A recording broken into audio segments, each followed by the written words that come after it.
ingin mempresentasikan tentang pasar oligopoli. Sebelumnya perkenalkan, nama saya Atika Fauzia dengan NIM 202430611024. Perkenalkan, nama saya Selva Aulia-Linda dengan NIM 20243063010077.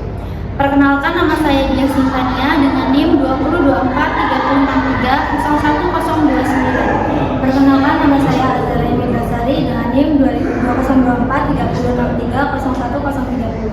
Perkenalkan, nama saya Eli Mujansyah dengan NIM 20243063010042.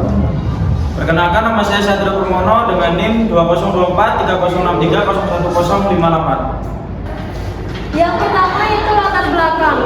Pasar oligopoli merupakan salah satu bentuk struktur pasar modern yang ditandai dengan sedikitnya jumlah produsen besar yang menguasai pasar baik dengan produk homogen maupun terdiferensiasi.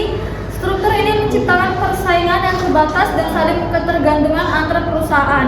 Fenomena ini banyak ditemukan di sektor strategis seperti telekomunikasi dan energi. Pengertian pasar oligopoli. Pasar oligopoli adalah bentuk struktur pasar di mana penawaran suatu jenis barang dikuasai oleh beberapa perusahaan, biasanya antara 2 hingga 10 produsen. Jika hanya terdiri dari 2 perusahaan, pasar ini disebut duopoli. Pasar ini biasanya didominasi oleh beberapa perusahaan besar dan melibatkan banyak konsumen. Barang yang dijual bisa berupa produk homogen atau serupa atau sedikit berbeda. Selanjutnya adalah jenis, sifat, dan karakteristik pasar oligopoli. Jenis-jenis pasar oligopoli. Yang pertama, oligopoli murni adalah barang yang dijual bersifat identik atau sama. Contohnya seperti semen, air mineral, dan rokok. Yang kedua, oligopoli terdiferensiasi adalah barang yang dijual homogen tetapi memiliki perbedaan tertentu. Contohnya seperti sabun, sepeda motor, dan laptop. Selanjutnya, sifat-sifat pasar oligopoli. Yang pertama, harga produk relatif sama. Yang kedua, perubahan harga oleh satu perusahaan biasanya diikuti oleh perusahaan lain. Yang ketiga, sulit dimasuki karena membutuhkan modal besar. Dan yang terakhir, diferensiasi produk yang unggul menjadi kunci keberhasilan. Yang selanjutnya ada karakteristik pasar oligopoli. Yang pertama yaitu produk diferensiasi. Maksudnya yaitu upaya membedakan produk untuk menarik konsumen. Yang kedua yaitu jumlah produsen sedikit. Maksudnya yaitu hanya ada beberapa perusahaan besar yang mendominasi pasar. Yang ketiga yaitu hambatan masuk yang tinggi.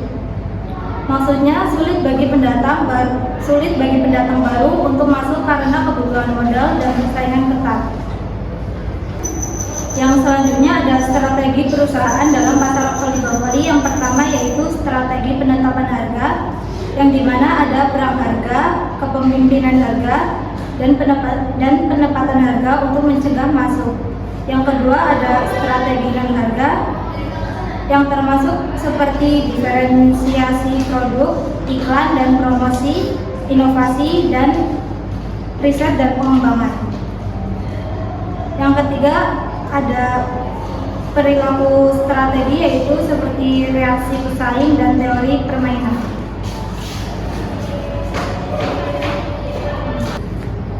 Yang selanjutnya ada dampak struktur pasar oligopoli terhadap harga dan kesejahteraan konsumen. Struktur pasar oligopoli ditandai oleh dominasi beberapa perusahaan besar yang saling bergantung dalam pengambilan keputusan, terutama terkait harga dan output.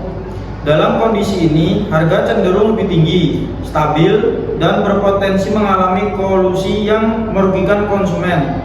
Dampaknya terhadap kesejahteraan konsumen antara lain berupa penurunan surplus konsumen, inefisiensi alokatif, dan terbatasnya pilihan produk. Meski begitu, oligopoli juga bisa mendorong peningkatan kualitas dan inovasi produk.